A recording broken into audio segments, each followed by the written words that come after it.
Welcome back, everybody, to another episode of Advice from a Call Center Geek, the call center and contact center podcast. We try to give you some actionable items. I got some actionable items for you today to take back in your contact center, improve the overall quality, improve the agent experience, hopefully improve the customer experience as well. If you do not know me by now, my name is Tom Laird. I am the CEO here at Expedia Interaction Marketing and Expedia Digital. Got to say that now that we've kind of added that in. We are a 600-seat contact center outsourcer, and we're doing some things on the digital side that I can talk a little bit about as well. I hope everybody is rocking it. I wasn't planning on doing this today. Just got off a great podcast with with CX Live, and then have about a 45-minute window here. So I wanted to talk about this because I was really excited about getting this out. And I want to talk to you guys about ChatGPT. I know everybody loves the AI aspect of this.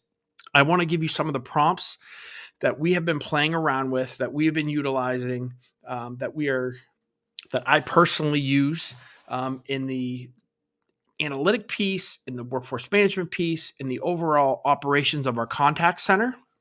I want to show you what we're doing with QA and trying to fully automate quality assurance using actual scorecards and talk that through a little bit. I did a full podcast on that a little bit ago, but I want to get a little bit deeper as we're a little bit more into this.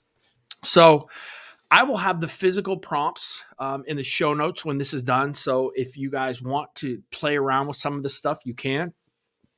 And let me dig right into this. So first thing is, the cleaner your data, and let me set this up. I'm going to do this as easy as possible, right? So this is for all of you. This is for the call center manager, the call center supervisor, the QA person, right? You need no programming for this. You don't need APIs for this, right? Everything here can be done in the chat, the 3.5 or the 4.0 on the desktop version. You don't need to be you can play around with this on your phone. Right. So I want to set the table with that up. This is for everybody. This isn't, some crazy in-depth behind the scenes stuff that you can do. We'll do a podcast on that because that's what we're doing for our QA piece. But for this, I want this to be for kind of everybody. Second of all, this is stuff that I actually use, right? I have played with this so much that it's become kind of part of me, even from the financial aspect. I'm a BPO. From the financial aspect, I don't know if any of you guys know this, but like if you have a budget at home, if you have, again, our financials, I just literally copy and paste the spreadsheet, throw the spreadsheet into ChatGPT and start hammering it with questions. Where can we be more efficient? Where can we save money? Where can I, increase my gross revenue? Where can our bottom line get better? Where are we inefficient when it comes to our certain programs? What client should I raise prices on? What client should I add more to? You know what I mean? Like you can add all that stuff in there. From a budgetary standpoint, you can do that too. But I want to talk again about the call center. So let me start with this. Have as much data as you possibly can. Spreadsheets are fine, right? So if you have, CSAT scores and NPS scores and average handle time and all these different metrics, take some time and kind of put them together. And I'm going to tell you exactly what you need, right, to do each of these prompts.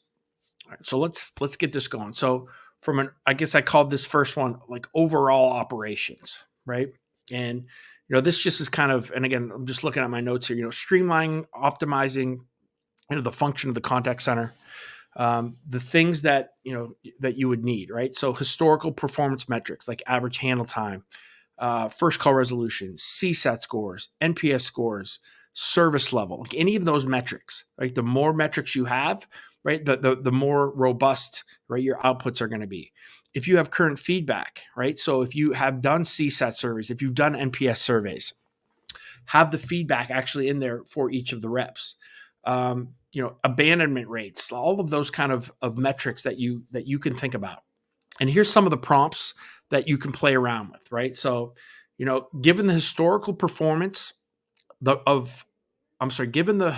given the historical performance metrics and feedback, identify 3 areas of our contact center operations that needs immediate attention, right? So it's going to parse through all that data and in 4 seconds, talk about some things that you are really struggling on. You can do things like, one that I wrote was, based on the tools and platforms mentioned, Are there any efficiencies or redundancies that might be affecting agent performance or customer experience? That goes especially back into all of your feedback from the customers and your CSAT scores. Considering hold times and abandonment rates, suggest strategies, and what metrics should we really be looking at to improve these and improve the caller experience. So again, more high level, not really digging in the weeds. I'm going to dig in the weeds here in a second, but those are some things from a basic standpoint. At least it gets you thinking of the actual data that you're going to need. All right, let's talk about WFM. I think this is really cool. I know a ton of you guys are using spreadsheets for everything, right? So many contact centers from a QA standpoint, from a workforce management standpoint, from a staffing standpoint, are using spreadsheets.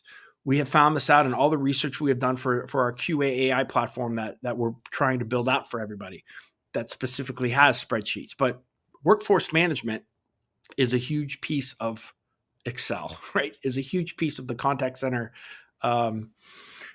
especially for the smaller contact center. So, some of the things that you can utilize this for.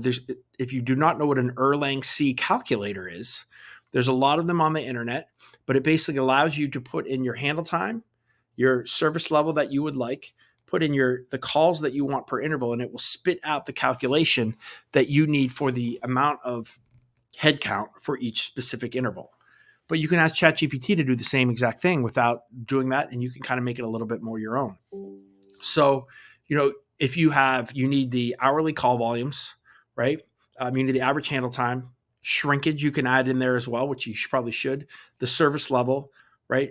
And then you can even add in your average wait time. And you can say things like, using the Erlang C formula and the data provided, calculate the optimal number of agents required per hour to meet our service level. And it's going to spit out by interval what you need. So if you are struggling with how to figure that out, if you're not really sure, even if you are using an Erlang C, this is a way that you can make it a little bit more your own. And you can even, make this even more specific to say, we also need to schedule our lunch between 11 and 1. 20% of our reps go at 11, 50% go at noon, and 30% go at 1 o'clock. And then have it then spit out all of that. So you can get almost as specific as you can in workforce management. Now, it's not a workforce management tool, but if you are a smaller contact center, it can be extremely powerful, right, to be able to utilize that as an Erlang C and as a workforce management tool. Another thing that you can utilize that I know some companies are building out in a robust standpoint, but the training aspect, right? So, looking at knowledge gaps, looking at real world scenarios that you can kind of role play in kind of, I want to say, virtual reality world, right? So again, if you have agent performance metrics, especially pre and post training, right? If you have any of those scoring, any of their surveys that you may take during training, if you have, getting feedback on what people struggle with, what are some of the topics that you make sure that you need to train and educate on, and what are some of the common customer complaints, right? And what are some of the real world scenarios that your agents face? And again, really cool, like prompt 1, given the performance metrics and post-training feedback, can you look at some of the current gaps in our training? And can you recommend some new modules that we need to make sure that we focus on, right? And have it really kind of almost look at your training. If you want to throw in your entire training deck, right, from a copy and paste standpoint, you could do that, have a kind of look at that and research it. Things we don't really think about.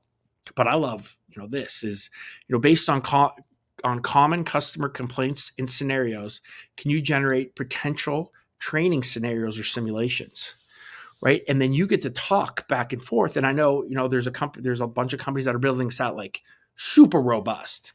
But, let's just say, hey, we have a scenario where, ChatGPT, there is a coaching scenario. We want to focus on a customer that does not want to give their social security card or their number.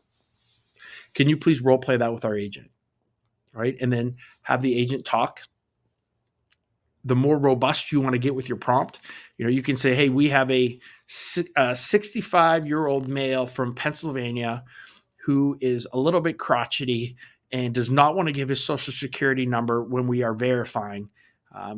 We need to, if we cannot get the social security number, we need to verify 3 other pieces of information, which is ... Please take us through that scenario. And then boom, you have a built-in kind of scenario that you can have those conversations with a fake pretend customer, right? So really cool. Now, again, doing that just with chat now, voice is coming. But at this point, you could do this tomorrow, right, with a couple of your agents, which I think could be really cool. Let's talk about Agent Assist, right? And we know that Agent Assist is a huge tool, but we can kind of do this, the poor man's Agent Assist as well, right? If we're looking at, if we want to equip with our agents with instant, right, information, right? So we need to know, what are some of the questions, the most common questions that our customers are asking. What are some agent feedback and how they answer these challenging, issues, and what are some of the points of delay, right? Looking at, we always struggle with this. This is a question that we struggle to train with, and there's a lot of mute and hold during this, right? And then, ask, say, using the frequent customer queries and agent feedback, suggest a quick reference scripts or guidelines to assist our agents in resolving these issues. And you can kind of just script them out. So that way, again, whether you have it in your database, they just have that information, it's a quick and easy way to create scripts. Because, you guys know this. Sometimes it takes forever. You got to go through marketing. You got to have people print things out. You have to have people think things through. And it just drags on forever. And I think that this is kind of an easy way for some very basic piece of information that you guys struggle with, that you see from a QA, from an analytics standpoint, that you can give some instant feedback and instant information. I think, that's really cool. Analytics, my baby, my favorite, right? You guys know that. So first things that you can do is, if you have any platform, so let's say you're a little bit bigger, we utilize and we build out our analytics, right, using ChatGPT. ChatGPT, can you please give me all the categories, subcategories, trending keywords, and phrases needed for a retail toy company that is looking to improve CSAT, NPS, and get any type of relevant marketing data that they can find to give to their sales teams. Right. And then it will build out the categories, the subcategories, the trending keywords, and the phrases that we can put in there. And now we're looking at all of that information. Right. And we don't have to look through all kinds of previous data to try to come up with some of those things. Now, if you've already started your analytics, right, you can print out all the trending keywords and phrases, throw that in there, make sure that you're asking for some specific things, and it will pop out, what are those keywords? What are those phrases? How many times was that said? Really, really cool. So again, anything that has to do with the data that you can get, trending keywords, trending phrases, really giving a in-depth report of what we do this for clients all the time. And we are using ChatGPT, where before we would just build this ourselves. So, I will take, our team will take all the trending keywords and phrases, whether that's 2,000 of them or 1,500 of them or whatever that is. We will throw that into ChatGPT. We talk to our clients about, what specific things are they looking for? Marketing data, pain points, issues with logistics, any of those types of things. And we ask those questions, and that's how we build out our reports. We don't build our report to say, hey, here's the things that it came out with. We say question, answers, question, answers, question, answers. Try to make it actionable. So if you have an analytics platform, you can make that stuff extremely actionable by asking ChatGPT to review all of those, those bubbles that we all love or hate, pulling all those out and having that really do analytics on your analytics, right? And it's made the tool extremely more useful for us from that standpoint. Really, really cool use case, really easy, really cheap, and I think it's pretty easy. QA. All right. So this is something, again, that I think I probably have the most amount of experience on now recently, as we are trying to build out a full QA platform, SaaS product for contact centers that are 50 seats and under that are using Excel spreadsheets. Having said that, you can do a lot of this stuff right now on your own, right? You can number one, have it review your scorecard, right? Talk about what the most important pieces of your culture or that the aspects of what that scorecard should be showing. So for example, ChatGPT, here's our scorecard, copy and paste it, throw it in. We want to focus on giving a high-end customer experience, on making our average handle time as short as possible, and creating as much value as we can for our customer while making sure that we have a cross-sell, upsell component, whatever this is. So whatever your aspects of what you want to do with your scorecard, it will rewrite or change the nuance scorecard to make sure that you're hitting those things from your cultural aspect, right? We want to make sure that, again, to be able to use technology to figure this stuff out is amazing. And then the second thing is that, and we're doing this, is you can ask ChatGPT. Now you need the transcripts of the call, right? So this is a big issue. There's a ton of companies out there. One is, and I'm going to tell you, is DeepGram, which is they're crazy, super cheap. They will give you a ton of free credits as well, so that you can test this and play with it.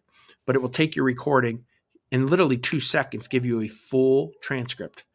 Take your transcript and then ask ChatGPT to score your call based on the form that they just created.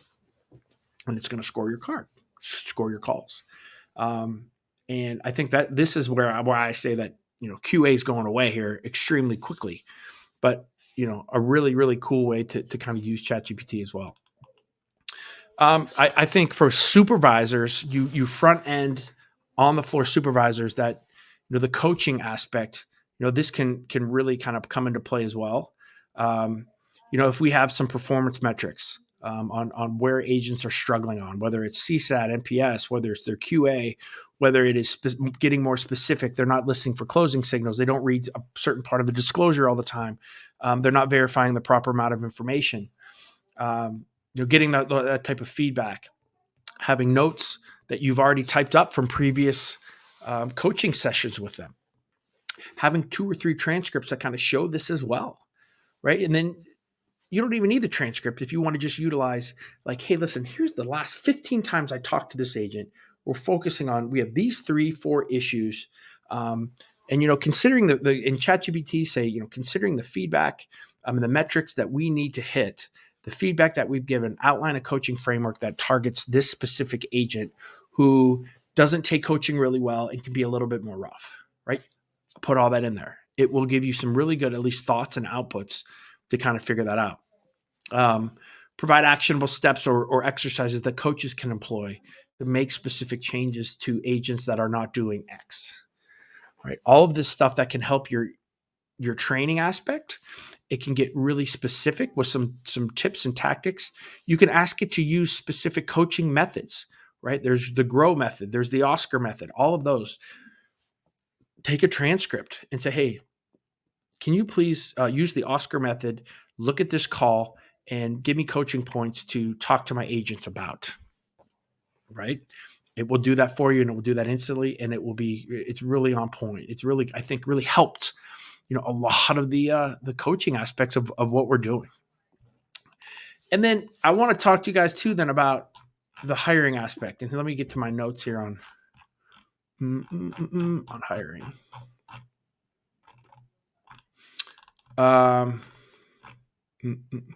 Okay. A lot of you guys do exit interviews, and you kind of keep track of all that stuff, right? But if you can put that into an Excel and ask ChatGPT, hey, what are the main reasons? What are the top 5 reasons that agents are leaving our organization? And can you give me 3 or 4, tips to improve that, to improve our retention, right? Have it look through, any type of data that you have on why agents are struggling. Maybe there's something from a specific supervisor that you're not seeing. Maybe there's something from an overall trend of a program. Maybe you're hiring wrong, right?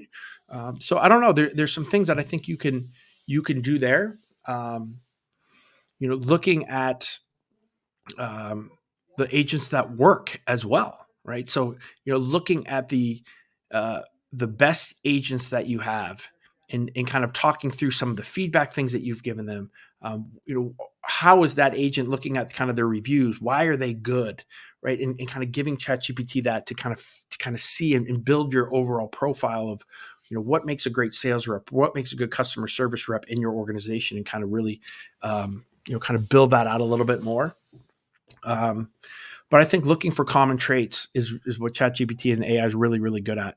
And I think that can be some things that can help you. So again, this is kind of, where my head is at with a lot of this stuff.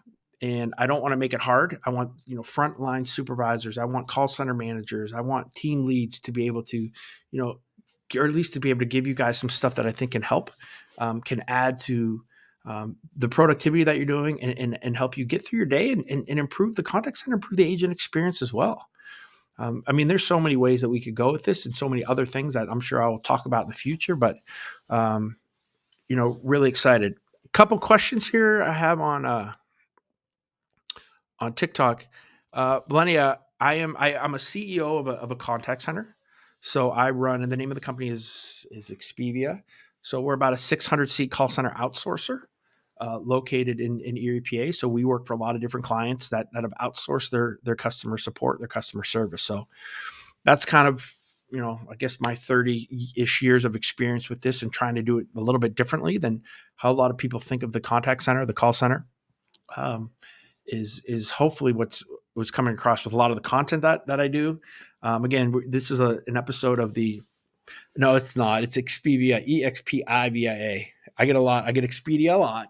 I'm surprised they probably haven't sued us, but we've been around for about 14 years now, so I don't think it's happening. Well, thank you. I appreciate that. I appreciate the, kind of the shout out a lot. I know a lot of times on TikTok, you don't know what you're going to get from if somebody's going to say something silly, if somebody's going to say something mean, or say something nice. And it's nice when people say something nice. But again, if you guys are into the call center, contact center world, again, check out the podcast, what we're doing right now, Advice from a Call Center Geek. Check that out. Check me out on LinkedIn as well. My profile on TikTok has my link tree. So all the content that I have on TikTok here, and on LinkedIn, and on Reels, and all over the place is there.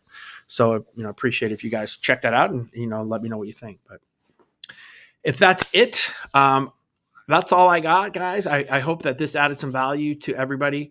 I think that, I did not really announce this. I just kind of had some extra time, threw this up here. So I know there wasn't a lot of people live here on LinkedIn, but I think that this one will get some traction here as we go in kind of post-production.